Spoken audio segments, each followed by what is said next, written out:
Right, इस video का जो टॉपिक होगा वो होगा नेक्रोसिस पर। नेक्रोसिस क्या है? Necrosis is the unprogrammed cell death.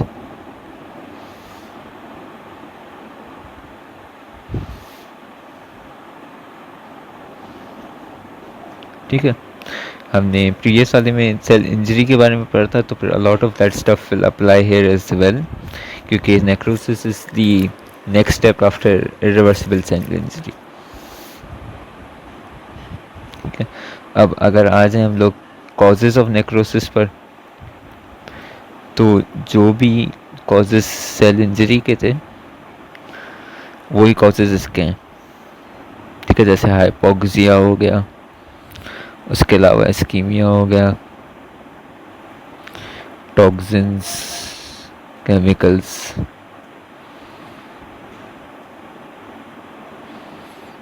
और अपना रेडिएशन हो गया, फ्री रेडिकल्स हो गए,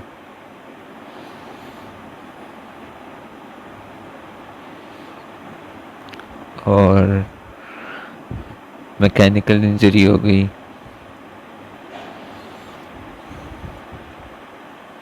ठीक है, so on and so fourth. अब अगर मैकेनिज्म ऑफ नेक्रोसिस की बात शुरू करें, तो फिर सेल ये सेल इंजरी वाले टॉपिक में भी कवर किया था, लेकिन नेक्रोसिस को जैसे I like to study it with 4 steps. ठीक है, 4 मेन स्टेप्स में ब्रेक डाउन करते हैं नेक्रोसिस को। ठीक है, अब वो 4 स्टेप्स कौन से हैं? सबसे पहला जो स्टेप है वो है ऑनकोसिस, दूसरा स्टेप है ब्लैबिंग, तीसरा स्टेप होगा पाइक्नोसिस, और आखिरी स्टेप होगा कैरियोहेक्सिस। ठीक है, तो ऑनकोसिस पर आ जाते हैं। ऑनकोसिस जो है वो क्या है? सेल्यूलर स्वेलिंग है वो। ठीक है, होता ही कुछ यूँ है कि जब अपने सोडियम और पोटेशियम का जो पंप होता है वो इम्प्रॉपर फंक्शनिंग करता है, मतलब कि एटीपी नहीं मिल रही उसे, तो फिर वो पोटेशियम को अंदर नहीं लेकर आ रहा, सोडियम को बाहर नहीं लेकर जा रहा, तो फिर इससे इलेक्ट्रोलाइट डिस्टर्ब हो जाते हैं। ठीक है, अब अगर इलेक्ट्रोलाइट्स डिस्टर्ब हो गए ना, तो इसका ये मतलब हुआ कि सेल का जो अंदर का वॉल्यूम होगा ना वो इंक्रीज़ होना शुरू हो जाएगा। इसको हम सेल्यूलर स्वेलिंग बोलते हैं। और ऑनकोसिस। ठीक है, पहला हो गया। फिर आ जाते हैं ब्लैबिंग पर।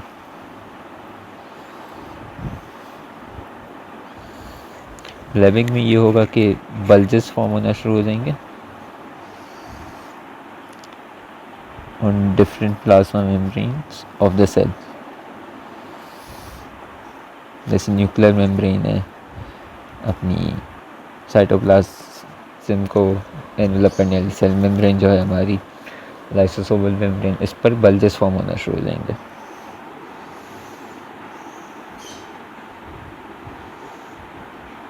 ठीक है, फिर आगे आ जाते हैं पाइक्नोसिस की तरफ। पाइक्नोसिस जो है वो है कंडेंसेशन ऑफ क्रोमेटिन मटेरियल।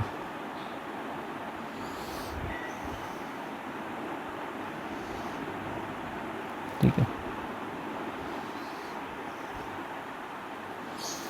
और फिर कैरियोहेक्सिस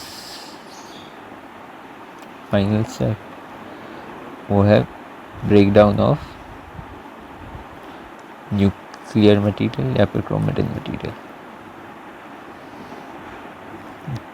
ये मैकेनिज्म होगी नेक्रोसिस की। ठीक है, ऑनकोसिस, ब्लैबिंग, पाइक्नोसिस और कैरियोहेक्सिस। अब आ जाते हैं टाइप्स ऑफ नेक्रोसिस पर।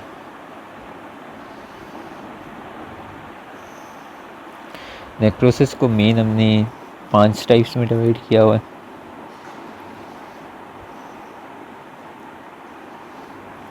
वही है कोगुलेटिव, लिक्विफैक्टिव,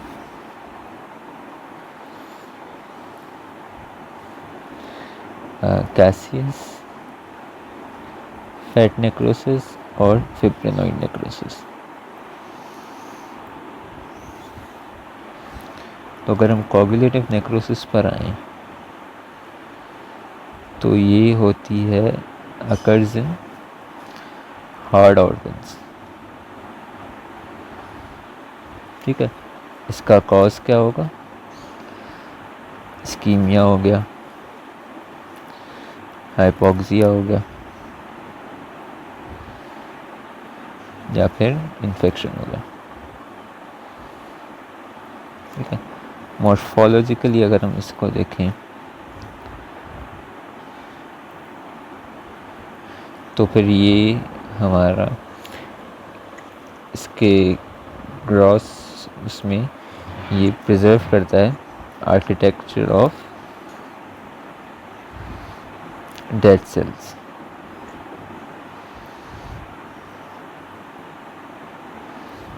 ठीक है, और अगर हम हिस्टोलॉजिकली देखें तो फिर इसमें टूमस्टोन लाइक सेल्स बने हुए होते हैं, मतलब कि ऐसे सेल्स जिनकी जो सेल मेम्ब्रेन है उनके अराउंड एक लेयर सी वॉल लाइक लेयर बनी हुई है।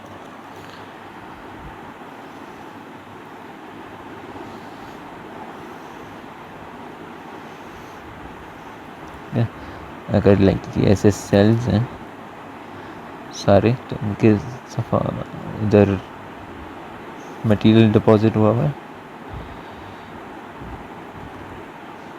और ये टूमस्टोन लाइक बना हुआ है। ठीक है, ये हमारा कोगुलेटिव नेक्रोसिस आ गया। उसके बाद आ जाते हैं लिक्विफैक्टिव नेक्रोसिस में।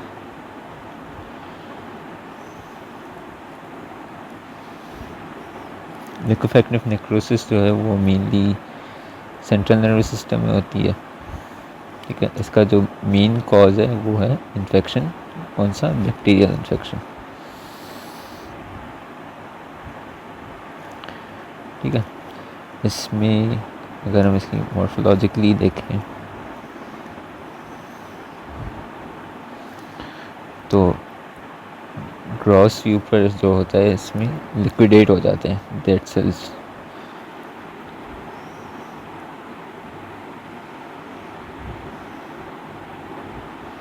ठीक है, और अगर हम इसको हिस्टोलॉजिकली मतलब कि माइक्रोस्कोप में देखें तो फिर इसमें कैविटी फॉर्म हो जाती है डेड सेल्स के बीच में।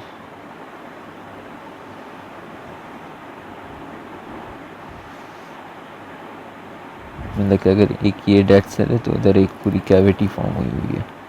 ठीक है, और ये उसका जो मटीरियल नेक्रोस मटीरियल है वही है।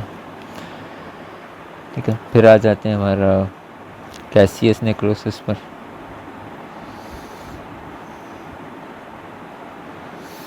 कैसियस नेक्रोसिस जो है ये कोगुलेटिव और लिक्विफैक्टिव के बाद होता है।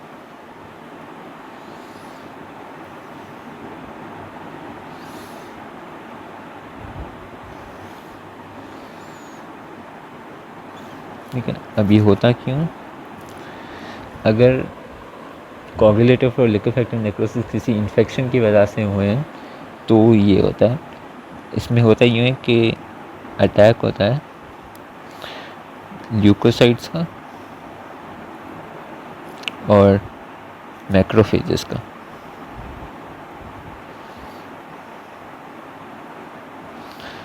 और नेक्रोस टिश्यू।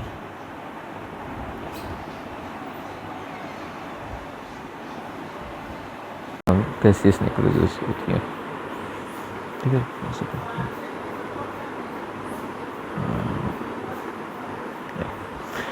ठीक है, तो जब अटैक हुआ ल्यूकोसाइट्स और मैक्रोफेजेस का तब कैसियस नेक्रोसिस हुई।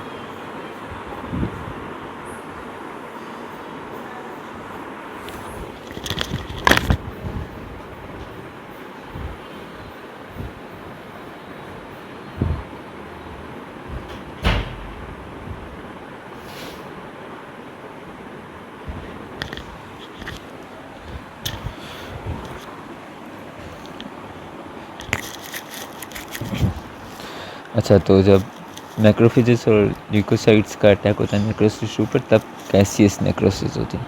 अब अगर इसकी हम लोग मॉर्फोलॉजी देखें,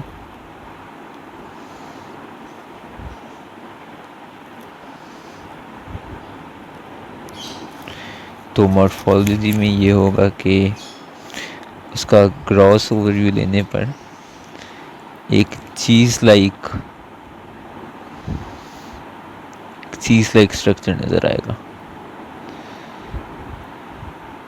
ठीक है, मतलब कि वाइट होगा और स्मजी टाइप होगा थोड़ा सा।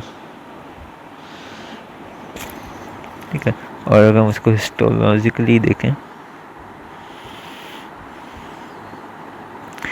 तो हमें एक ग्रैन्युलोमा फॉर्मेशन नज़र आएगी। Granuloma giant cell formation. ठीक है, वो जो सेल होगा वो हैजॉग शेप का होगा। होता कुछ यूँ है कि अगर ये नेक्रोस सेल है तो मैक्रोफेज आता है और फिर इन सेल्स को खा देता है और फिर ये एक खुद बड़ा सेल बन जाता है। ठीक है, और फिर इसके अराउंड आके ल्यूकोसाइट्स वगैरह नेक्रोस टिश्यूज़ को अटैक करना शुरू कर देते हैं, इन्फ्लेमेशन वगैरह होना शुरू हो जाती है। तो फिर इस वजह से ये हैजॉग शेप लगता है, क्योंकि इसके अराउंड अटैच हो जाते हैं सेल वगैरह। इसको कॉटन बॉल शेप भी बोलते हैं। ठीक है, फिर अगर हम आगे आ जाएं फैट नेक्रोसिस की तरफ, तो फिर ये उन सेल्स में या उन पार्ट ऑफ बॉडी पे होता है जहाँ पे फैट हो।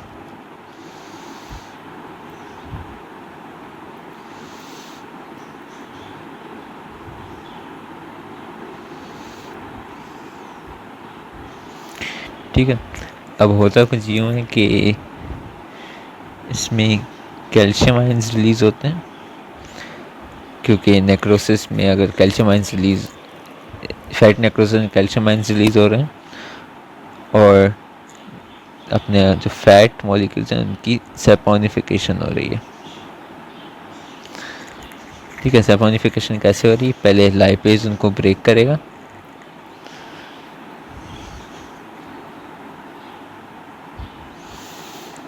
टू ट्राइग्लिसराइड्स,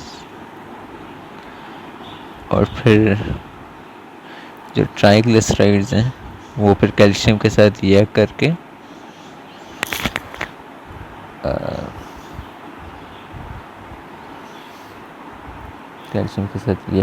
फिर वो बना रहे हैं, सोप लाइक स्ट्रक्चर बना रहे हैं।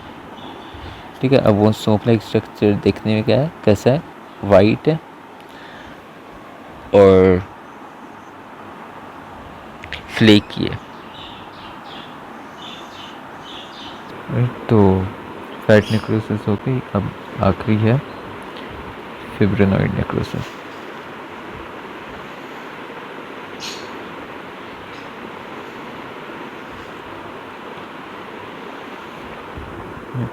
फिब्रिनॉइड नेक्रोसिस होती है वो ब्लड वेसल्स में होती है। ठीक है, इसका जो कॉज है वो क्या है? Type 3 hyper sensitivity.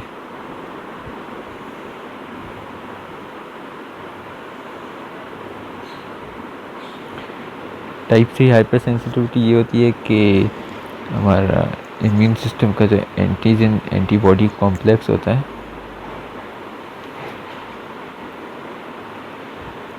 वो different parts of the body पे डिपॉजिट होना शुरू हो जाता है। ठीक है, इसको हम टाइप 3 हाइपर सेंसिटिविटी कहते हैं। तो फिब्रिनॉइड नेक्रोसिस में ये वॉल वेसल्स की वॉल पर ये डिपॉजिट होना शुरू हो जाता है।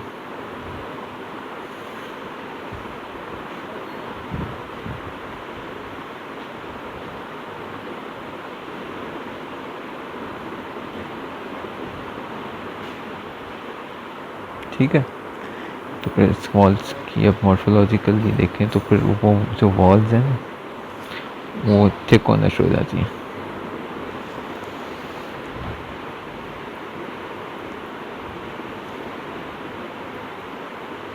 ठीक है, वॉल्स थिक होना शुरू हो गई और इसके अलावा अगर हिस्टोलॉजिकली देखें तो एक पर्पल एरिया मतलब कि बेसोफिलिक,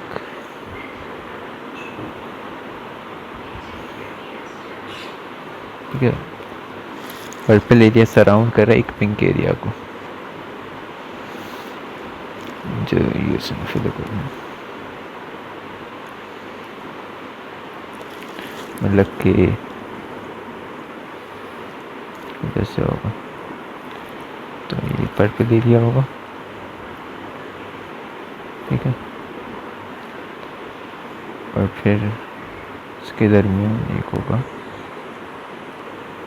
पिंक एरिया होगा, पिंक एरिया सेंट्रल एरिया जो होगा पिंक होगा और फिर अराउंड उसके एक पर्पल एरिया होगा, ऐसे स्लाइड्स या माइक्रोस्कोप के अंदर नजर आएगा, ठीक है। तो फिर दैट्स ऑल फॉर नेक्रोसिस। आज हमने पढ़ा नेक्रोसिस की डेफिनेशन और हमने पढ़ा है कॉजेस, मैकेनिज्म और टाइप्स में फिर हमने इसका टाइप्स के कॉजेस पढ़े, उसके मॉर्फोलॉजी पढ़ी,